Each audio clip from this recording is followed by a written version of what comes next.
Hey everybody, welcome back to the channel. It's Rob here. I've got a great video today. I think you're going to enjoy it, or it's going to just ruffle your feathers. Because what I'm going to talk about today is a sore subject for many, and that is Camping World. And my experiences at Camping World, actually. A lot of people say Camping World sucks. In fact, you can pull up, I have here on my computer, several Facebook pages. I'll read to some of the comments here. They're pretty laughable in some cases, but so many Camping World dedicated pages. They're like the anti-fan club of Camping World, and people have dedicated their lives to just bashing this company. Now, I've had good experiences and bad with Camping World. In fact, I'm going to start this video by giving you a little review of my experiences with Camping World, and both good and bad. And then we're going to talk about what I'm going to do to really put them to the test here. I am putting myself on the line and testing Camping World with a really large repair of my RV. So let's start with my past experiences with Camping World.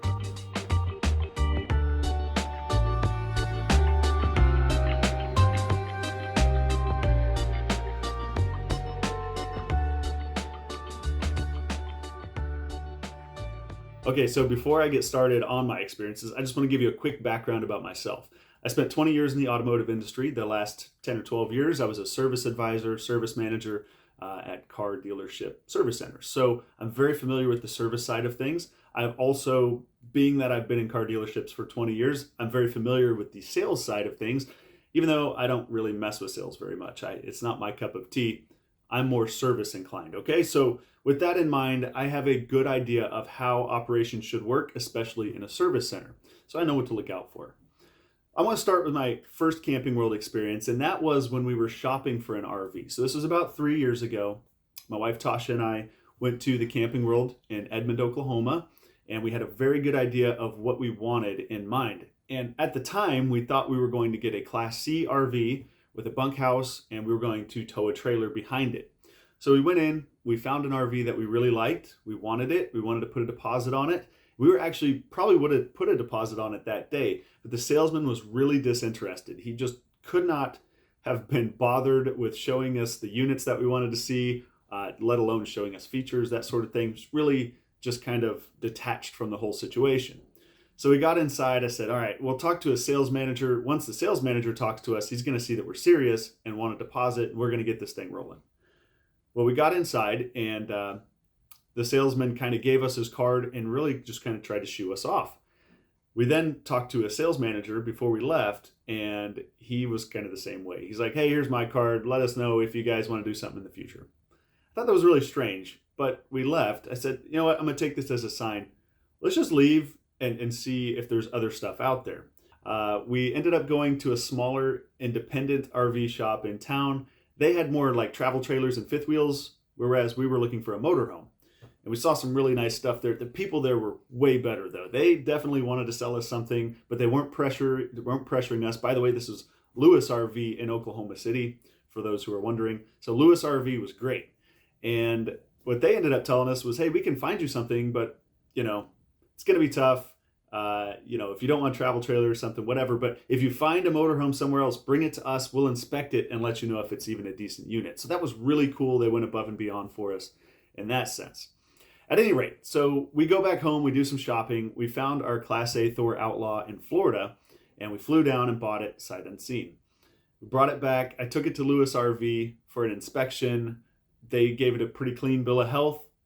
Jimmy Roberts in service, old friend of mine from the auto industry, a great guy. He climbed all over the thing, underneath, up on the roof, told us exactly what it needed here and there, and it wasn't much.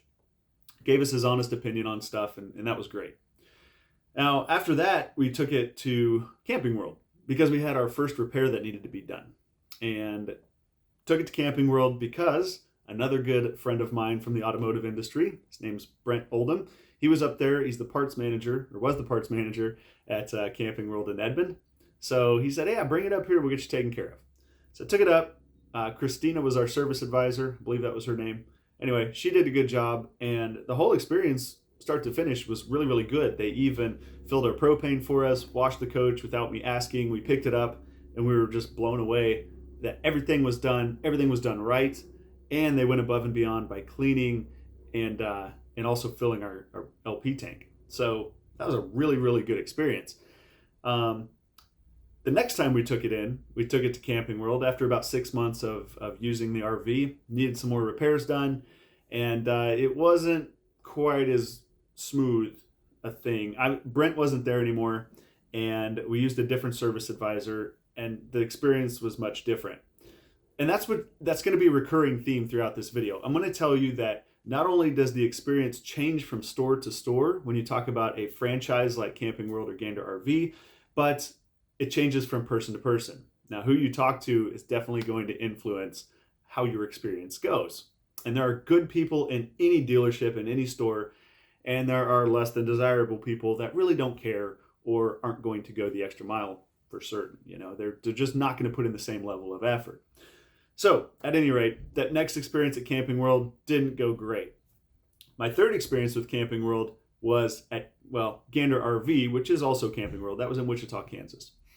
So, I go to Wichita, the store, and this is really when I was blown away, and I said, okay, now I know why people bash Camping World and Gander. Because I walked into the service area, and it was chaos. Absolute chaos. I stood...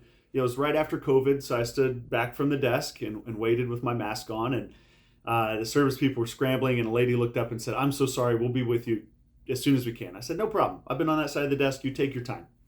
So she gets done, says, "Okay, how can I help you?" I said, "I just need to look at getting my RV in for this, water pump to be replaced." And she says, "It's going to be like 6 to 8 months before I can get you in."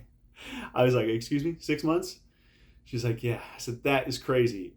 I said, "Well, we got to talking. I told her I was in service before, and she said, 'You're a service advisor?' I said, 'Not anymore. I used to be.' And she goes, 'Do you want a job?'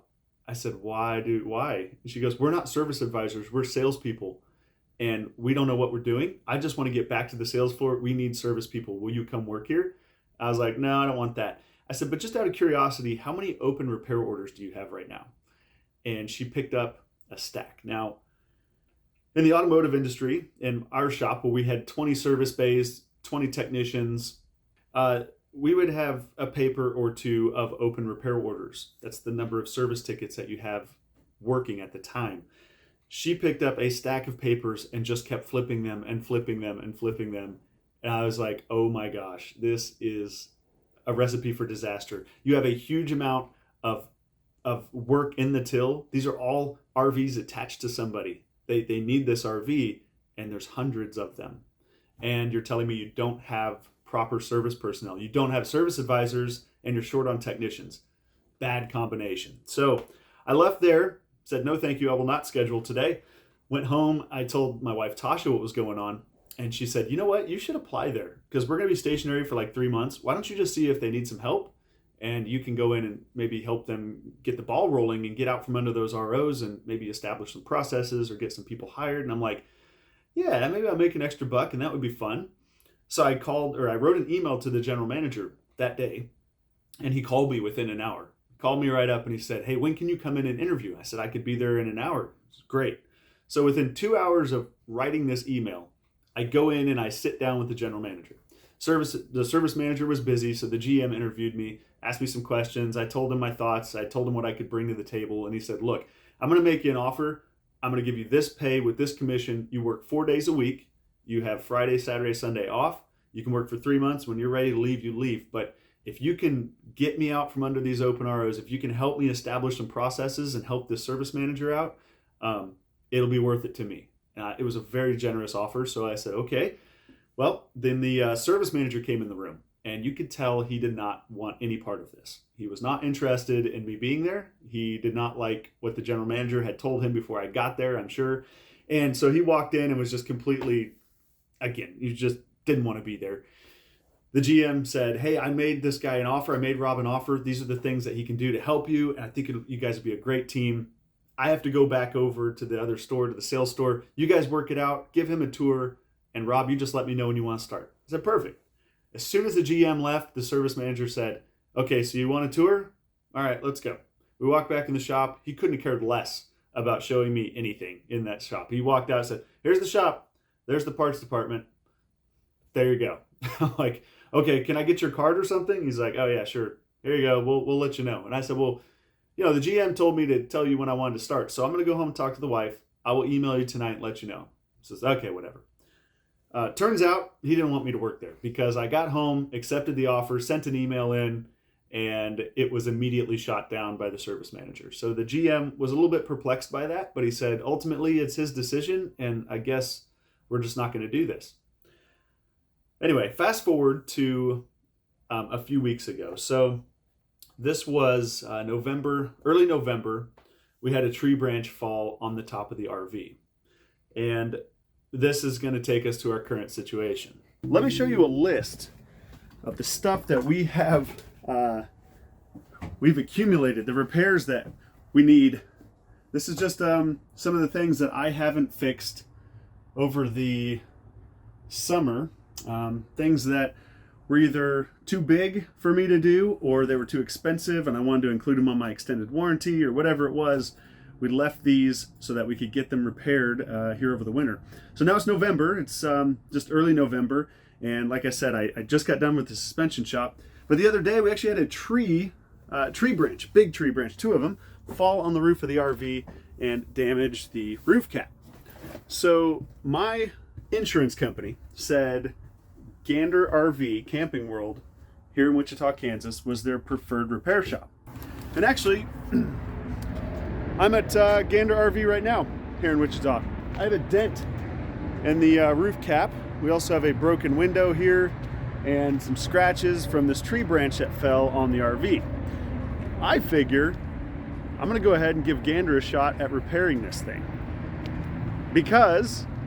Simply because they get so much hate online that I figured I'm gonna see what it's all about. I'm gonna put my RV in the firing line of Gander RV for a big repair, which is a roof membrane. They're gonna have to completely replace the roof membrane and see if they completely botch it, or if they do a decent job, or if they do a great job. I mean, what's the worst that can happen, right? So we're gonna do this. Now, I actually just got done talking to Kerry. He is stationed out of the Springfield location. Turns out the location here in Wichita doesn't do this type of work here yet. This Wichita location has struggled quite a bit with getting good personnel here. I could tell that this place was a mess in terms of personnel and processes. It was really wrecked, and it still is, because they have somebody here from Kansas City, they have somebody here from Springfield trying to help out. I can tell that they're here kind of as the cavalry and trying to help out and get this place running. That being said, Kerry from the Springfield location was very, very helpful, and he invited me to bring the RV there. He said, if I have all the stuff in hand, my guys can knock it out in 3 or 4 days, the entire roof membrane job, repair the cap that's dented, and have us going in 3 or 4 days. And it's going to be better than it was from the factory with Thor. That's not saying a whole lot, because Thors just aren't screwed together very well. At any rate, I figured I'd make this video as a prologue to what's about to happen, a Gander roof repair, and I want you all to ride along, whether it's good, bad, or indifferent. So let's have some fun with that. You know what? Camping World has such a bad rap. Everybody slanders Camping World. And a lot of times I come to their defense in these pages, in these Camping World pages, or in the RV, full-timer pages, that sort of thing. I come to Camping World's defense a lot. And you know what that results in? People telling me that I work for Camping World, or I must be a mole planted by Marcus Lemonis, or something like I have some ulterior motive. And I'm like, look, I'm just trying to be fair. Like, there's no reason to blast this entire company based on the experiences that you've had at certain stores.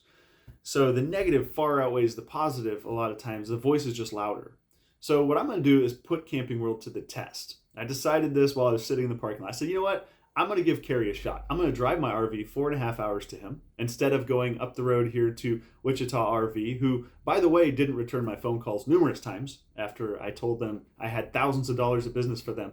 They couldn't be bothered to return my phone calls. So I said, you know what? I'm not going to take it to Wichita RV. This guy's been way more proactive than anybody else. I'm going to drive it to Springfield. So what I have here today, what I'd like to go over with you, are my emails and my text conversations with Kerry Stevens. In between, I've got some phone conversations as well that I'll recap. But this all starts on November 9th. November 9th is when I went to Camping World, or Gander RV in Wichita. I met Kerry, and he gave me his cell phone number. I texted him, said Rob Lackey, Thor Outlaw Roof. He said Kerry Stevens, Camping World, Stratford, Missouri. Well, November 30th, I finally got word back from my insurance company, and I messaged him. I said, hey, Kerry, I talked to you in Wichita about the dent in my Outlaw roof. I finally got an insurance quote. Can I email it to you for a review? 1 minute later, he texts back, yes, sir, sends me his email address. I said, thank you, I'll send it now. They quoted to pull the membrane up, repair the dent, and put it back down. So I sent the email to Kerry, and that was at 11:22 a.m. on November 30th. At 11:45, this is like 20 minutes later, he emails me back. He has attached Cammie, who is the service advisor. He says, hey, Robert, I forwarded to my advisor, Cammie. She's great dealing with insurance. She's going to handle your claim. We're going to look it over, check on parts, and then get a plan together to get it in here and get it repaired. He said it may work out to repair like they have it estimated. It's also possible that the roof doesn't come up as desired and we need a whole membrane, but we can deal with that as it happens. He said supplements are frequent in our world. Just send me some photos of the dent, the decals, whatever, and your desired time to get it done, and we'll get everything here to make it happen. So 11:58, again, 15 minutes later, I emailed him. I said, hey, Kerry, thanks for the quick response. I gave him a full rundown of what the insurance company told me, but I also gave him a list of 10 things that need to be repaired on the motorhome.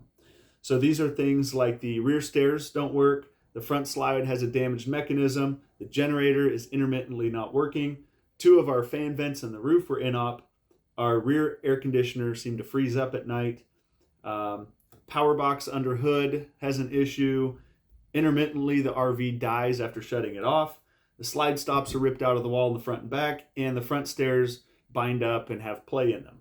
So 10 other things I tacked on to the roof repairs.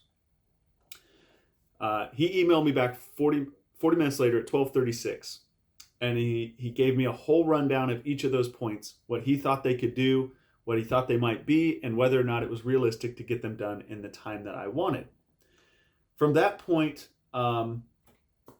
we talked again on December 3rd. I needed to get him some pictures. It took me a few days to get those to him. So I attached photos of the things that he asked for. That was on December 3rd at 11:12.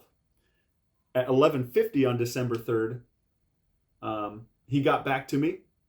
I told him that I wanted to have a checklist of things before we needed to move out of the RV. He said, how soon could you get it here? He called me on the phone right after I sent that email. I said, how quick can you get this to me? I said, this was on Friday. I said, I think I can get it to you Monday. He goes, if you get it to me Monday, I can get it in right away. I didn't really believe that, but I was willing to scramble to get everything out of the RV so that we could take it Monday, because now the days were ticking by. We needed to be on the road first week of January, and we had to get the RV in there as quick as possible. So I said, okay, we'll have it to you Monday. We scrambled to get everything out. We take the RV to Stratford, Missouri, and we sleep in Love's parking lot right next door to the Camping World. And as soon as they open, we drive in there, and they're really busy already. It's a Monday morning. They're moving RVs around. What I noticed right away is that this lot is much smaller than the Wichita lot, but it's way more organized. They definitely have their stuff together a little bit better. And the vibe overall seemed to be a lot better than the Wichita store. I walked in, I immediately met Cammie, the service advisor, and she started getting me written up. She knew exactly what we were there for. She called Kerry up to the front as well. I said, I don't think I need to talk to Kerry. And she goes, no, we want to make sure that you see him and we're all on the same page, which was great. Kerry came up, said, oh man, you guys are early. Yeah, let's go through everything. So we talked through the possibilities, of potential pitfalls and things that we might be looking for on this visit, and worst case scenarios and time frame, and worst case scenarios in terms of out-of-pocket payment, stuff that the insurance company or the extended warranty might not cover. So that was great. The drop-off went really smooth. It was quick, other than us having to move out of the RV. So we took everything out of the RV that we needed. We packed it in the back of the Ranger, and we moved out. So basically moving out. So we got boxes and totes and suitcases and laundry baskets, and they're all going out there in the pickup. So the plan right now, we've got a ton of stuff to do for the extended warranty. We got insurance repairs to make on the roof and the paint, and the plan right now is to drop this off until January 1st, and hopefully they can get everything done by January 1st, but I don't see it happening, so we will just wait and see how far they can get. But anyway, Tasha says don't be negative. Should probably do the dishes. I agree, I'm being optimistic, but we'll see. So it's really, really cold. We spent the night in a truck stop parking lot last night. Love's would not sell us propane because they said they were too busy, and we have no propane, so we froze our tails off last night because it went from 70 degrees to 30 degrees overnight, and we were all very, very cold. So thanks, Love's. Anyway, there's a lot of anxiety. This is going to be the longest by far that we've ever spent away from this RV in 2.5 years. And we're going to be, hundreds of miles away in a different state. So fingers crossed everything goes well. The longest we spent without it prior was 1 week when it went to Mel Hamilton Ford in Wichita, and it got some things replaced on the drivetrain and also the motorhome side. But it was only 1 week. We got it back and we moved right back in. So this time we were looking at like a month plus. So we drop it off to December 6th. And I'm thinking, okay, Cammie said, we're going to call you once a week. We'll give you an update as soon as we hear from the insurance and the warranty company and we get a chance to get it in the shop. I thought to myself, okay, that's going to be like a week, maybe 2 weeks. This is going to be a scramble, to get everything done. But I prepared myself for that. Worst case. Well, surprisingly, for me, surprise to me, December 9th, I get a text message from Carrie. And Carrie says, hey, Robert, give me a shout when you can, please, no rush. So I called him. I said, what's up?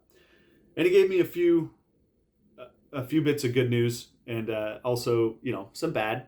But basically what he said was, hey, we brought the coach in. We've diagnosed everything we can on the motorhome. We know here's what needs to be replaced here. This is that. I haven't been able to get the AC to act up. I haven't been able to get the generator to act up. The bad news was that the part that the generator might need is on back order until April. So we're in December. April is going to be the soonest I could get a control board for the Onan generator. So, okay. But he said the other element of this is the roof. So we know all the extended warranty stuff. They're going to send an inspector in 1 to 4 days. He said we're good with the inspectors. We know them really well, and we'll walk him through what we see. But the other element, of course, is the insurance, the roof job. And he said, I really don't think this roof is going to take being pulled up, repaired, and then put back down. It's going to need a whole roof. Plus, our roof was a little ragged anyway. I already knew that. So he said, I don't feel comfortable pulling this up, repairing the dent, and putting the roof back down without knowing that we can replace the membrane if we have to. And I said, I agree with that. I do not want to pull the roof up and put it back down. If we're going to pull it up, I want to try to get a roof supplemented, on insurance, because it needs to be pre-accident condition. And if the roof can't be repaired without full replacement, the insurance needs to replace the whole membrane, which he agreed with. But he said, I can't guarantee that the insurance company is going to replace the roof. Now, I want to stop here because as a service advisor, service manager, in my past, I can tell you that it is way better to underpromise and overdeliver and prepare the customer for a worst case scenario. I've seen service advisors in situations where they say, yeah, let's just go ahead and get started, and then we'll try and supplement the roof or the engine, whatever it is. Once we get in there, if we need to do more, we'll then contact the insurance company and see if we can get a supplement. You're putting all your faith in the fact that the insurance company is going to pay, and that's not always the case. So what happens then is the customer is saddled with that cost. And when you have the vehicle apart, if you make that call as a service advisor and say, hey, guess what? Insurance is not going to replace the roof. We can't put it back down. So you're going to have to replace it, and it's going to be $6,000. Think of how that call goes, because now you're handcuffed. Your roof is off, and you have to have it replaced $6,000. Instead, Gary pumped the brakes, and he said, listen, I need you to approve $6,000 for the roof if the insurance company doesn't pay it. So a worst case scenario, you go in and you pay to replace the roof. And I said, yeah, let me talk to Tasha. So I got off the phone, talked to Tasha, And an hour later, I texted him back. I said, okay, a few things. Number one, we're good to go on the roof. We're just going to pray that it gets covered by insurance. We can pay to have it replaced, but really don't want to. It's a bad deal. Also, I was wondering about the house water pump. We didn't talk about that. And the slide components. We didn't talk about those either. I said, thanks again to you and Carrie for being so prompt. Right after that, he texted me back. He said, sorry for the delay. I'm actually driving to the lake. Can I buzz you tomorrow? Now, he was coming into his day off. This was Thursday night, and I knew that he was off Friday, Saturday, Sunday. He was going to the lake. So he said, I'm going to the lake. Can I buzz you tomorrow? I said, do not call me tomorrow. Enjoy the lake. Talk to me on Monday. So Monday morning at 9:58 a.m., Carrie texted me. I didn't text him. He texted me. He said, good morning. The service inspector came out Friday while I was gone. Should have his report and authorizations tomorrow. Cammy's contacting the insurance adjuster for supplement for the roof. We did submit the water pump to extended warranty. The brackets on the slide, no big deal. The mechanism, no big deal. We'll figure that out. So I was like, great. I said, thanks for the response. I gave him a couple concerns about the slide mechanism. And I said, one last thing. I received the window glass last week to replace the broken window. Can I mail it to you and have it put in? And he called me and he said, hey, yes, send us the glass. He said, your RV is inside. We have the cardboard and tape, duct tape, all the stuff that I put there. He said, we already took that off, cleaned up the paint, got all the residue off. So it's ready. Just put that glass in, super easy, and we'll have you good to go. So, okay, cool. He also asked me some questions about the scratches on the motorhome. He said, do you want these buffed or painted or what? And I said, Dan, I think the door needs to be painted. That's not going to buff, but the other stuff should buff out. If you guys can do that while it's there, great. He said, no problem. I got a great painter. I agree. Let's paint the door. We'll buff everything else out and get you down the road. So I sent the glass, and that's basically where we're at now. They're waiting to get the glass. Should have it today. I'm going to put that in, work on painting the door and that sort of thing. And I tell you what, at this point in the process, I am feeling really good about things. Okay, Carrie's been great about communication, obviously. He has gone above and beyond. He has exceeded the time frames that he put in place already. He's over-communicated the potential pitfalls, the potential out-of-pocket expenses for me, for my family. And he's prepared me for a worst-case scenario in time frame. And right now, we're slated to go on the road and be in Florida. So right now, we're in Texas. The RV is in Missouri. We're supposed to be in Florida January 15th. And as I make this video, it's December 16th. So we have 1 month to work with. What Carrie told me yesterday is he is trying to get this RV finished by the end of the year. So at the end of the year, if we can pick this thing up before January 1st, we are going to be sitting really pretty. And it'll give us time to just make sure that everything works great and nothing else is messed up before we get on the road. Carrie has ordered the roof materials. He's got everything coming. He should have that early next week, and they're going to get started. So overall, right now, it's been a great experience. We'll see if I have the same mindset once we go to pick it up anyway. Camping World, again, it's a store-by-store basis. You can't just bash Camping World based on one store or even two stores. They have hundreds of stores. Now, the CEO is a different story. Marcus Lemonis, like I said, I'm not a big fan of Marcus Lemonis, but he is a businessman first. He's there to make a buck first. And no matter what he says on his show, The Profit, I don't necessarily think that he is much of a people person and that he is in it because he has a big heart. He's a businessman, okay? Camping World is the biggest conglomerate out of anybody out there. They are going to make more money than anybody, and they're also selling more units than anybody. Now, as a small business owner myself, I can tell you that as business increases, so do your complaints, okay? It's just a numbers game. The more you sell, the more negative experiences you have. But it's how you handle those negative experiences that really dictates the reputation that your business has.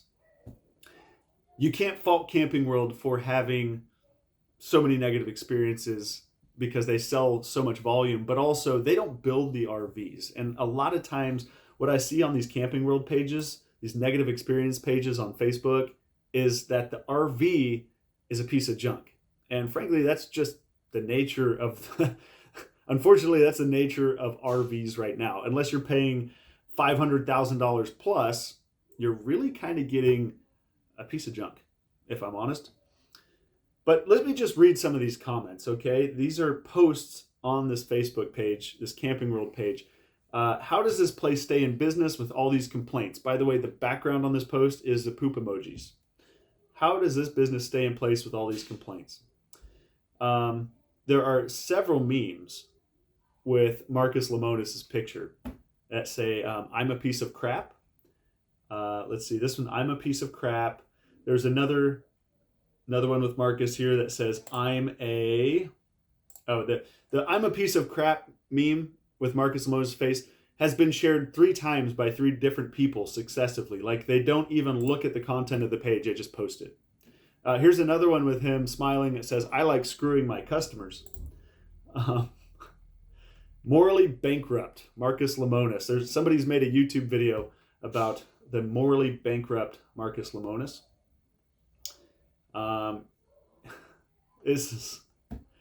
It's just comment after comment, and a lot of it is just bashing Marcus Lemonis. But let's focus on the people in the stores, okay? Because those folks have a job to do. And they might be doing it well, they might not. But if they're doing it well, we need to give them praise just as much as we beat up on the people that are just there to clock in, clock out, and get the heck home. I mean, there are people in this industry that care. I think Carrie's a great example of this. The question then is also, how does he manage his people under him, his technicians? How good a job are they going to do on our RV? And is the quality control going to check out once we get it back? So at any rate, that's the start of my rant. I'll have a summary once this whole experience is over with, and we'll talk more about the Camping World experience. But for now, that's where we're at, and I'll keep you guys updated as we go to pick up the coach here in hopefully just a couple weeks. So thanks for watching. Be sure to subscribe, like the video if you liked it. And you know what? If you're a Camping World hater and you didn't like what I said, go ahead and click the thumbs down. I don't care, whatever. Y'all are so negative anyway. It's like nothing's going to make you happy. I don't understand it. Some of you just frankly need to get a life because you have nothing better to do than just hate everything. Hate Camping World and hate your campgrounds, and people slam their door and have barking dogs next to me, and I just want to complain, and I don't understand it. Listen, be positive. You're in the RV life. It's supposed to be laid back and fun. How can you be so negative? I don't understand it. Anyway, love y'all. Thanks for watching, and I will see you with an update soon.